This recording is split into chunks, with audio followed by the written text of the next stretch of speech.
नीति कहती है कि हर तरह से विचार कर लेना चाहिए किसी कार्य को करने पहले।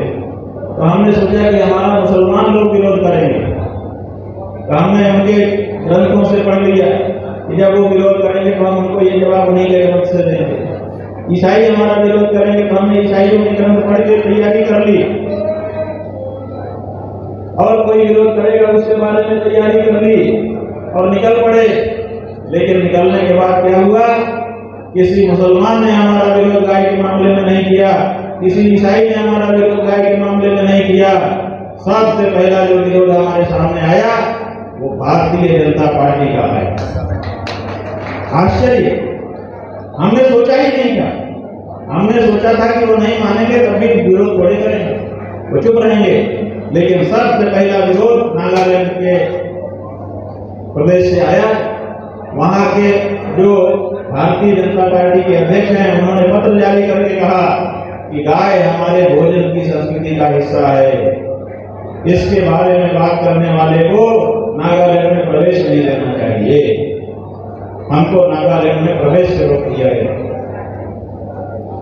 हमने वो पत्र देखा, हमने कहा हम तो जाएंगे। तो वहां पर फिर कैबिनेट की बैठक बन गई।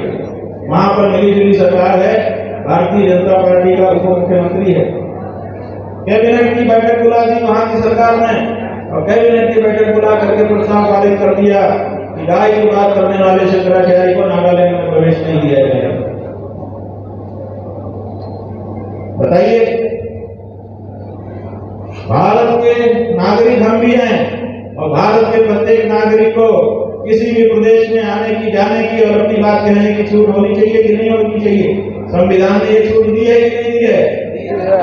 और हम कोई हिंसा की बात नहीं कर रहे थे कि हम किसी की हिंसा करेंगे, किसी को गाली देंगे। तो जब हमने नागालैंड के लोगों के विरुद्ध कोई वक्तव्य दिया ही नहीं, तो नागालैंड की सरकार ने बिना किसी कारण के प्रस्ताव पारित करके कैसे शंकराचार्य जी को नागालैंड में जाने से रोक दिया, और वो भी भाजपा। एक तरफ भाजपा के जो मुखिया हैं, संसदीय दल के नेता, प्रधानमंत्री जी, वो गाय के साथ फोटो खिंचवा करके पब्लिक कर रहे हैं अपने हैंडल ट्विटर से, माला पहनाते हैं, जली वाला शाल पहनाते हैं, पूजा घर में दिखाते हैं। इसका मतलब ये हमारी पूजनीय है।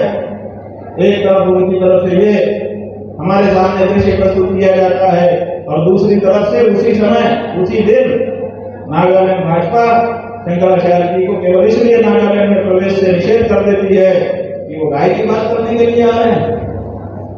ये दोहरा चरित्र, ये आश्चर्यजनक है। इसलिए हम ये मांग करते हैं, देश के लोगों की तरफ से मांग करते हैं कि भारतीय जनता पार्टी को भी ये स्पष्ट करना चाहिए कि असल में उनकी बात कौन सी है। जो प्रधानमंत्री जी दिखा रहे हैं वो है कि जो नागालैंड भाजपा का अध्यक्ष कह रहा है वो है। असलियत क्या है? ये दुरंगी नहीं चलेगी। दुरंगी छोड़ दे, रंग हो जा, सरासर मोह हो जा, सब हो जा। ये दुरंगी नहीं चलेगी कि जहाँ गाय के भक्त हैं वहाँ गाय के भक्त बन करके आप चले जाओ, और जहाँ गाय के भक्त नहीं है वहाँ पे गाय के मांस प्रेमी बन करके आप चले जाओ। आदि गुरु शंकराचार्य ने पूरे भारतवर्ष की पद यात्रा की थी, और उस पर बड़ा भाई हमारा होगा। अगर हमारे धर्म के खिलाफ कुछ करना होगा हम उसको भी बोलना लेंगे। इसलिए कोई भी हो, हम ये नहीं करोगे कांग्रेस ने क्या है। हम ये सोचते हैं कि हमारे हिंदू धर्म में कोई खेती तो नहीं कर रहा है, और अगर कर रहा होता है तो उसको हम कहते हैं और कहते रहेंगे। इसी के लिए हमको इस जगह पर बैठाया गया है। पक्षपात करने के लिए नहीं बैठाया गया, गोलबंदी करने के लिए नहीं बैठाया गया, न्याय के लिए बैठाया गया। 35 करोड़ वोट जब दिखाई देंगे कि एक तरफ है, तो भारत की हर पार्टी को वक्त हो जाएगी। देख लेना, सील लगा के आएंगे हमारे घर कि हम बचना ही है सीधे। भाई राहुल गांधी नहीं, कोई भी, वो जो ओवैसी है ना, वो भी अगर कहे कि हम गौ भक्ति करेंगे और गौ माता की रक्षा के लिए खड़े हैं, तो हम उसको भी वोट देने को तैयार हैं। लेकिन धर्म हिंदू को वोट देने को तैयार नहीं। एक भारतीय जनता पार्टी में नेता था मुसलमान, उसका नाम था मुख्तार अब्बास नकवी। उसने वक्तव्य दिया कि जिनको बीफ खाना हो वो पाकिस्तान चले जाएं। आप लोगों ने उसको छापा, प्रमुखता से छापा। जब उसने ये वक्तव्य दे दिया तो 2 दिन के बाद वो भी मंत्री था भारतीय जनता पार्टी के कैबिनेट में, दूसरा एक मंत्री खड़ा हो गया और उसने कहा मैं खाता हूं बीफ, भाई किसी की हिम्मत तो रोक ले। ये 2 वक्तव्य भारतीय जनता पार्टी के केंद्रीय मंत्रियों के आए इस देश में। और फिर क्या हुआ?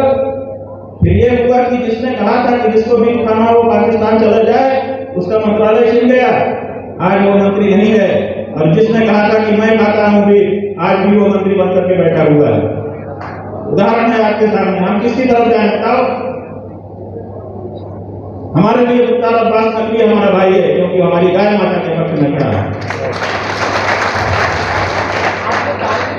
तो घटना हुई है, वही तो छोटी सी घटना थोड़े है, इतना बड़ा छल हो गया हिंदू समाज के साथ। ये द्रोह हुआ है, जैसे राष्ट्रद्रोह हो रहा है उसी कैटेगरी का ये द्रोह है हिंदू समाज के साथ। आप कह रहे हैं कि जांच करेंगे, जांच क्यों जल्दी नहीं होती है? अभी आपने केदारनाथ का नाम लिया कि वहां पर सोने का घोटाला 2.5 साल हो गए, अभी तक जांच नहीं हो रही है। जब ये घोटाला सामने आया था तब मांग की गई थी लोगों के द्वारा कि जांच करिए, सरकार ने कहा था हम जांच करेंगे। 2.5 साल हो गए, अभी जांच ही हो रही है। ऐसे ही तिरुपति के मामले को भी जांच के नाम पर आप 2.5 साल की चिंता से लेके चले जाएंगे। ये जो है इसी का तो हम विरोध कर रहे हैं। तिरुपति में जो घटना हुई है, जिस तरह से हमारी हिंदुओं की पवित्रता को खंडित करने का षड्यंत्र किया गया है, वो बहुत ही बड़ा अपराध है और जल्दी से जल्दी जांच करके जो इसके पीछे है उसको कड़े से कड़े दंड दिया जाना चाहिए, ऐसा हमारा कहना है। और साथ ही साथ मंदिरों से सरकारी नेता, सरकार और सरकारी अधिकारी हट जाने चाहिए, कम से कम धार्मिक मामले में। धर्मनिरपेक्षता की शपथ लेने वाली सरकार किसी भी धार्मिक परिसर का प्रबंधन नैतिक रूप से नहीं कर सकती है। गलत कुर्सी में है, या तो धार्मिक घोषित करो अपने आप को और या तो फिर धर्मनिरपेक्ष बनो। दोनों एक साथ करते हो, धर्मनिरपेक्ष का शपथ लेते हो और धार्मिक परिसर में आकर के व्यवस्था करते हो, उसी का तो ये परिणाम है। अगर कोई धार्मिक व्यक्ति होता तो ये कतई न स्वीकार करता।